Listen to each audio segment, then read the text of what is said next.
पंजाब में progressive investor summit का आज तीसरा और आखिरी दिन है। इस मौके पर दोपहर करीब 12 बजे क्लोजिंग सेरेमनी आयोजित की जाएगी। समापन समारोह के दौरान पंजाब में निवेश से जुड़ी अहम जानकारियां साझा की जाएगी। साथ ही प्रदेश में निवेश के नए अवसर और औद्योगिक विकास को बढ़ावा देने से जुड़ी कई महत्वपूर्ण ऐलान किए जाने की भी संभावना है। वहीं उद्योग जगत से जुड़े कई प्रतिनिधि और निवेशक भी इस समारोह में शामिल होंगे।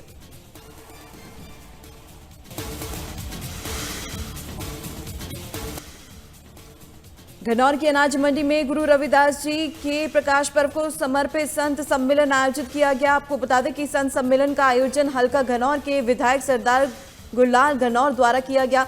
इस अवसर पर बड़ी संख्या में संगत पहुंचकर गुरु के चरणों में नतमस्तक होकर आशीर्वाद प्राप्त किया। इस दौरान संत मनदीप दास ने संगत को गुरु रविदास जी की शिक्षाओं पर चलने का संदेश दिया। उन्होंने कहा कि गुरु रविदास जी ने समाज को समानता, प्रेम और भाईचारे का मार्ग दिखाया है।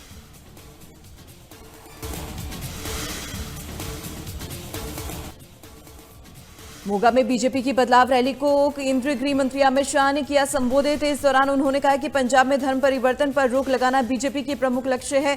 साथ ही उन्होंने 1984 हिंसा का जिक्र करते हुए कहा कि हमारी सरकार ने 350 केस दर्ज किए, लेकिन कांग्रेस ने इस पर कोई कार्रवाई नहीं की। साथ ही अमित शाह ने यह भी कहा कि बीजेपी की सरकार ने हिंसा पीड़ित परिवारों को 5-5 लाख रुपए मुआवजा देने का भी काम किया है।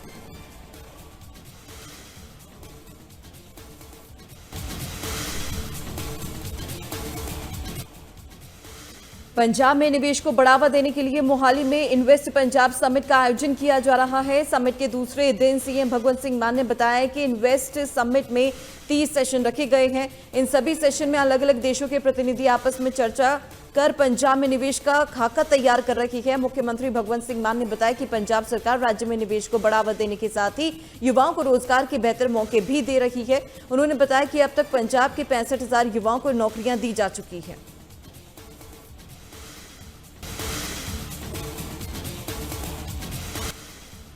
पठानकोट के भुआ विधानसभा क्षेत्र में लंबे समय से खस्ता हालत में पड़े 3 पुलों का अब निर्माण कराया जाएगा।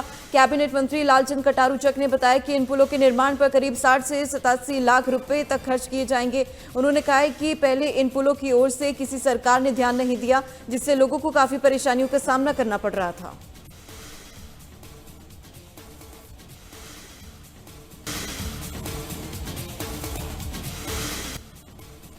पंजाब आप प्रवक्ता बलतेज सिंह पन्नू ने पटियाला में मीडिया से बातचीत में बताया कि मुख्यमंत्री सेहत बीमा योजना के तहत लोगों की मुफ्त रजिस्ट्रेशन के लिए 3 दिवसीय कैंप लगाया गया है।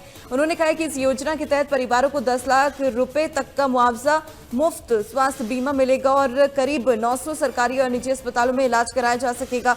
पन्नू ने बताया कि अब तक करीब 65 लाख परिवारों के कार्ड बन चुके हैं और 15 लाख के करीब रजिस्ट्रेशन हो चुके हैं। इसके अलावा उन्होंने लोगों से इस योजना का लाभ उठाने की अपील की।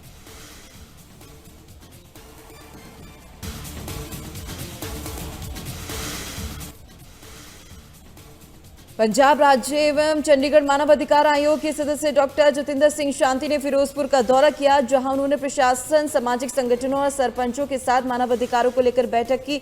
इस कड़ी में उन्होंने मानव अधिकार आयोग लोगों को लगातार जागरूक कर रहा है। मानव अधिकार संरक्षण को मजबूत करने के लिए प्रत्येक जिले में 15 सदस्यों का कोर ग्रुप बनाया जाएगा, जो उल्लंघन के मामलों की निगरानी करेगा। अधिकारियों को मानव अधिकारों के लिए नए दिशा निर्देश जारी किए गए हैं। इसके अलावा उन्होंने हुसैनीवाला स्थित शहीद स्मारक पर शहीदों को श्रद्धांजलि भी अर्पित की।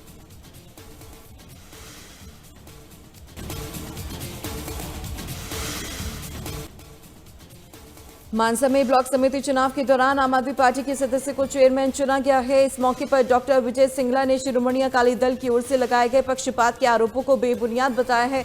उन्होंने कहा कि शिरोमणि अकाली दल के सदस्य समय पर नहीं पहुंचे, इसीलिए बहुमत के आधार पर आम आदमी पार्टी के सदस्य को चेयरमैन चुना गया है। नए चेयरमैन ने गांव के अधूरे विकास कार्यों को प्राथमिकता से पूरा करने का आश्वासन दिया।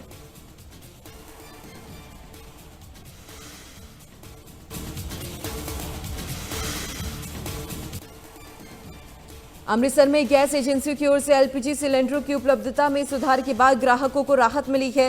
स्थानीय लोगों के मुताबिक पहले सिलेंडर बुकिंग में दिक्कतें आ रही थी और एजेंसियों के बाहर लंबी लंबी कतारें लगी थी, लेकिन अब स्थिति सामान्य हो गई है। लोगों ने बताया कि अब बुकिंग आसानी से हो रही है और डिलीवरी मैन समय पर घर तक सिलेंडर पहुंचा रही है, जिससे घबराने की कोई जरूरत नहीं।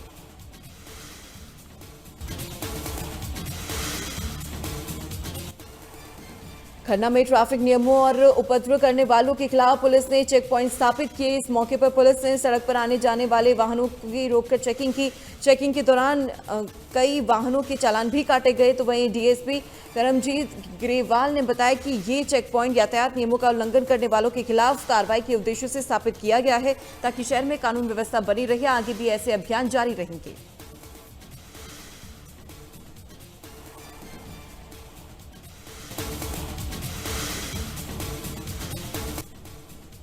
मलोट के मलौद गांव में अज्ञात वाहन ने शादी का कार्ड बांटने जा रहे 2 युवकों को टक्कर मार दी। इस दौरान हादसे में एक युवक की मौत हो गई, जबकि दूसरा युवक गंभीर रूप से घायल हो गया, जिसे इलाज के लिए अस्पताल में भर्ती कराया गया है। पुलिस अज्ञात वाहन के खिलाफ मामला दर्ज कर जांच शुरू कर दी है।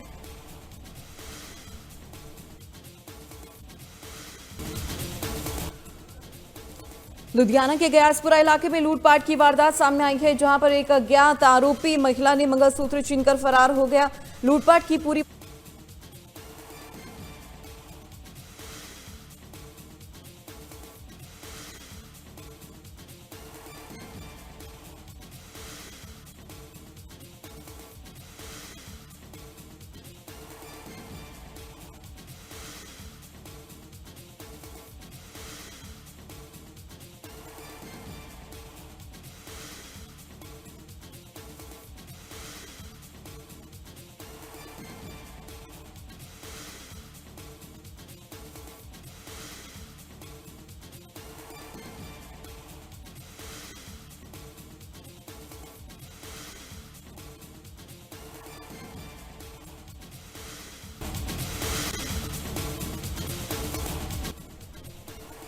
उत्तर प्रदेश के मुख्यमंत्री योगी आदित्यनाथ हरियाणा के कैथल दौरा किया। इस दौरान सीएम योगी धार्मिक कार्यक्रम में शामिल हुए और बाबा मुकुटनाथ की स्मृतियों को नमन करते हुए उन्हें श्रद्धांजलि अर्पित की।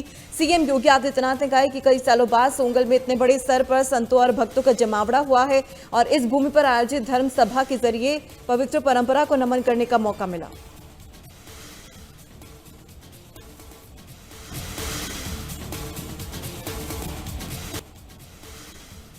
फरीदाबाद में केंद्रीय राज्य मंत्री कृष्णपाल गुर्जर ने कहा है कि देश में गैस की कोई कमी नहीं है, लेकिन विरोधी अफवाह फैलाकर लोगों को लाइनों में खड़ा कर रहे हैं। उन्होंने बताया कि मोदी सरकार के आने के बाद लाइनें बंद हो गई थी, लेकिन पैनिक होने के कारण हालात बिगड़ रहे हैं। केंद्रीय राज्य मंत्री ने उपभोक्ताओं से ऑनलाइन बुकिंग करने की अपील की।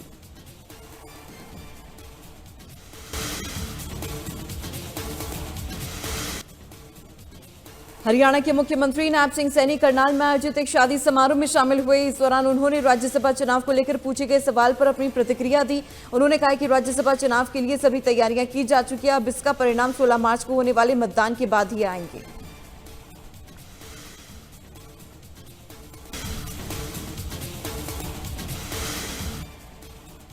हरियाणा की राज्यसभा सीटों पर होने वाले चुनाव काफी दिलचस्प मोड़ पर हैं। एक तरफ हरियाणा कांग्रेस के विधायकों को शिमला शिफ्ट किया गया है।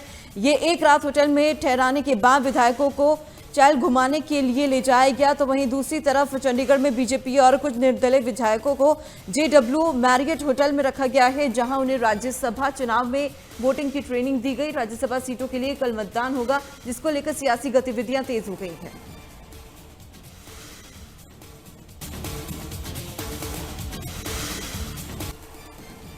जुलाना के गांव गतौली के रहने वाले अमनदीप मलिक ने गुजरात में न्यायिक सिविल परीक्षा को उत्तीर्ण किया। शनिवार को गांव पहुंचने के बाद परिजनों ने अमनदीप की कामयाबी का जमकर जश्न मनाया और ढोल नगाड़ों के साथ उनका स्वागत किया। कड़ी मेहनत के साथ पहले प्रयास में ही ऑल इंडिया में 57वां रैंक हासिल कर अमनदीप ने ये कामयाबी हासिल की है। वहीं अमनदीप ने अपनी कामयाबी का सारा श्रेय माता पिता और परिचित लोगों को दिया।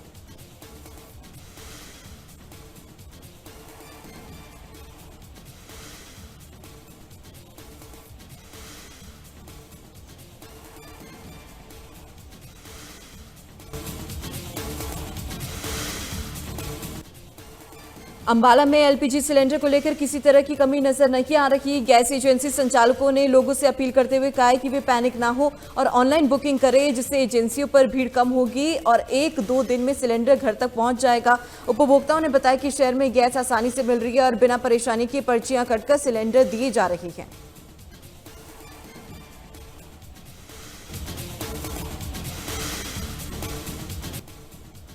सिरसा में घरेलू गैस की संभावित किल्लत को लेकर जिला प्रशासन ने उपभोक्ताओं के लिए सुचारू व्यवस्था की है। इसी कड़ी में जिला खाद्य एवं आपूर्ति विभाग के नियंत्रक हरवीर ने बताया कि सिरसा में घरेलू गैस सिलेंडर, पेट्रोल, डीजल की कोई कमी नहीं है। गैस एजेंसियों का लगातार निरीक्षण किया जा रहा है। गैस सिलेंडर की कालाबाजारी को रोकने के लिए अधिकारियों की ड्यूटी लगाई गई है। तो वहीं उन्होंने कहा कि लोगों से अपील है कि वे अफवाहों पर ध्यान न दें। अगर कहीं भी कोई परेशानी आती है तो जल्द ही विभाग को सूचित करें।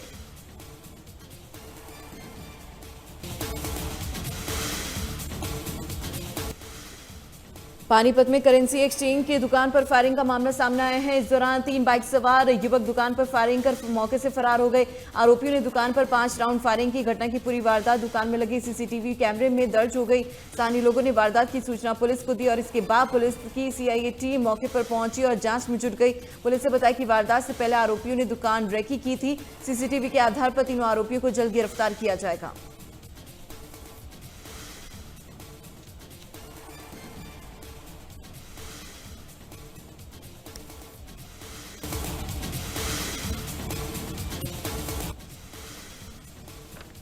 उत्तर प्रदेश के मुख्यमंत्री योगी आदित्यनाथ आज से 2 दिन तक राजस्थान के दौरे पर रहेंगे। इस मौके पर सीएम योगी चित्तौड़गढ़ में आयोजित जौहर श्रद्धांजलि समारोह में शामिल होंगे। जानकारी के मुताबिक वे दोपहर 12 बजे के करीब जौहर स्थल पर पहुंचकर यज्ञ की पूर्णाहुति में हिस्सा लेंगे। इसके बाद सीएम योगी कालका माता मंदिर में दर्शन करेंगे। दर्शन के बाद मुख्यमंत्री का काफिला महाराणा सेतु मार्ग स्थित इनानी सिटी सेंटर पहुंचेगा, जहां वे एक जनसभा को संबोधित करेंगे। वहीं मुख्यमंत्री के दौरे को लेकर प्रशासन की ओर से सुरक्षा के पुख्ता प्रबंध है।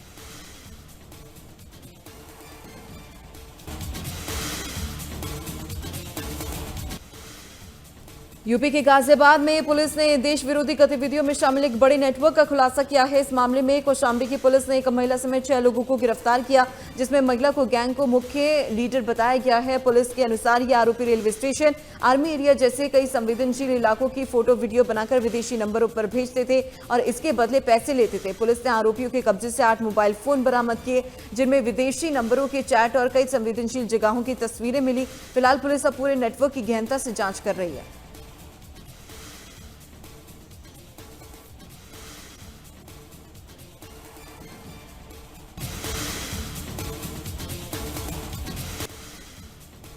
अयोध्या के श्री राम मंदिर में सुरक्षा और सुविधाओं को लेकर नए दिशा निर्देश जारी किए हैं। श्री राम जन्मभूमि ट्रस्ट की सचिव चंपत राय ने जानकारी देते हुए बताया कि परिसर में मोबाइल फोन ले जाना प्रतिबंधित रहेगा।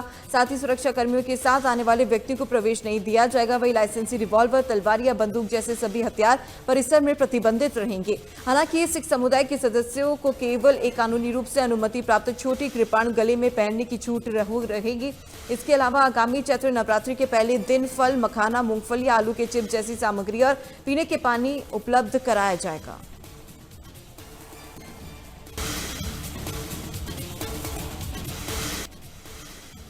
नैनीताल हाईकोर्ट ने विकासनगर के उप प्रभागीय वनाधिकारी राजीव ने नौटियाल के साथ हुई मारपीट के मामले में उनकी गिरफ्तारी पर रोक लगाई है और पुलिस की कार्यप्रणाली पर सवाल उठाए। कोर्ट ने थाने के सभी पुलिस कर्मियों का रिकॉर्ड तलब किया और अधिकारियों का तबादला करने के दिशा निर्देश दिए। घटना का वीडियो सोशल मीडिया पर वायरल हुआ, जिसमें एसडीओ को गाड़ी से बाहर निकालकर पीटा जा रहा है।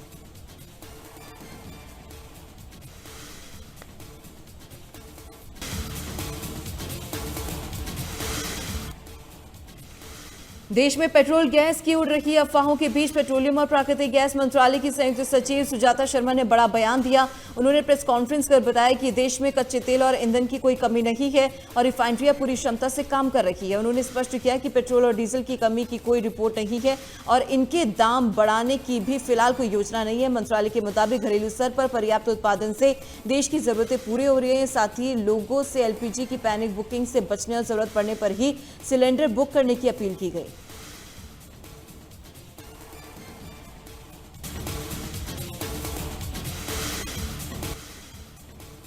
दिल्ली में ओडिशा का सांस्कृतिक पर्व आयोजित किया जा रहा है। 3 दिन तक चलने वाले इस सांस्कृतिक पर्व के दूसरे दिन सीएम रेखा गुप्ता शामिल हुई। कार्यक्रम के दौरान उन्होंने ओडिशा की परंपराओं, व्यंजनों, शिल्पकला की प्रदर्शनी का जायजा लिया। इसके बाद मीडिया से बातचीत करते हुए सीएम रेखा गुप्ता ने कहा कि ओडिशा पर्व के पूरी आयोजक टीम को बहुत बधाई देती हूँ। ओडिशा समाज के लोग यहाँ आकर अपनी संस्कृति से जुड़ रहे हैं। ये देश की सांस्कृतिक विरासत का प्रतीक है।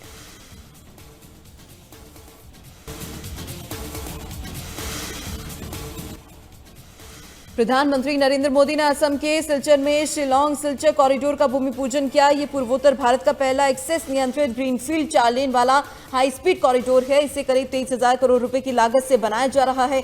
166 किलोमीटर लंबा कॉरिडोर मेघालय और असम के बीच कनेक्टिविटी में काफी सुधार लाएगा। इस परियोजना से गुवाहाटी और सिलचर के बीच की दूरी कम हो जाएगी और यात्रा का समय 8.5 घंटे से घटकर करीब 5 घंटे रह जाएगा।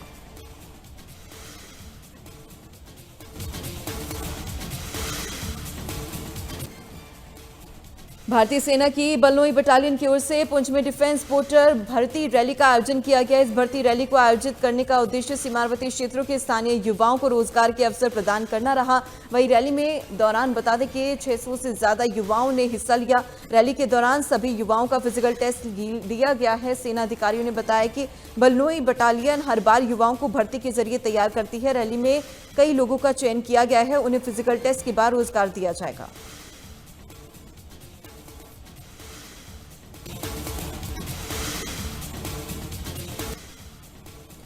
ईरान की सैन्य शक्ति का मुख्य आधार उसकी मिसाइल और ड्रोन तकनीक मानी जाती है, जिसे ईरान ने सालों से अंडरग्राउंड टनल नेटवर्क में सुरक्षित रखा है। जानकारी के मुताबिक इन ठिकानों को निशाना बनाना बेहद कठिन है। इसके लिए सटीक खुफिया जानकारी और भारी बम्बर विमानों की जरूरत होती है। जब तक ईरान अपनी मिसाइल और ड्रोन क्षमता को मजबूत बनाए रखता है, तब तक उसे सैन्य रूप से कमजोर करना बेहद कठिन माना जाता है।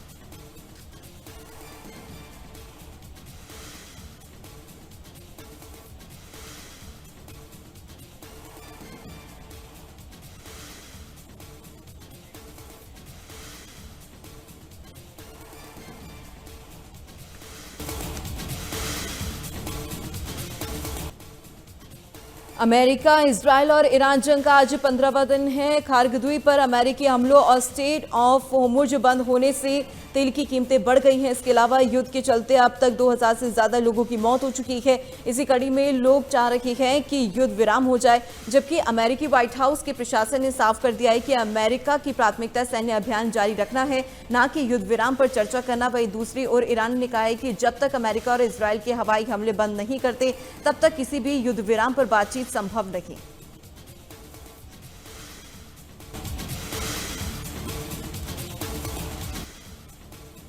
अमेरिका, इजरायल और ईरान के बीच जंग जारी है। खाड़ी देशों से एलपीजी लेकर आ रखे भारत के 2 जहाज सुरक्षित रूप से होर्मुज स्ट्रेट पार गए हैं। ईरान ने एक दिन पहले इन जहाजों को गुजरने की अनुमति दी थी और अब ये भारत के पश्चिमी तट की ओर बढ़ रही है। शिपिंग जलमार्ग मंत्रालय के मुताबिक भारत झंडे वाले एलपीजी कैरियर शिवालिक और नंदा देवी ने शनिवार होर्मुज स्ट्रेट पार किया है। दोनों जहाज कुल 92,700 टन एलपीजी लेकर भारत आ रही है। अधिकारियों ने बताया कि दोनों जहाज अगले 2 से 3 दिन में गुजरात के मुंद्रा और कांडला बंदरगाह पहुंचेंगे।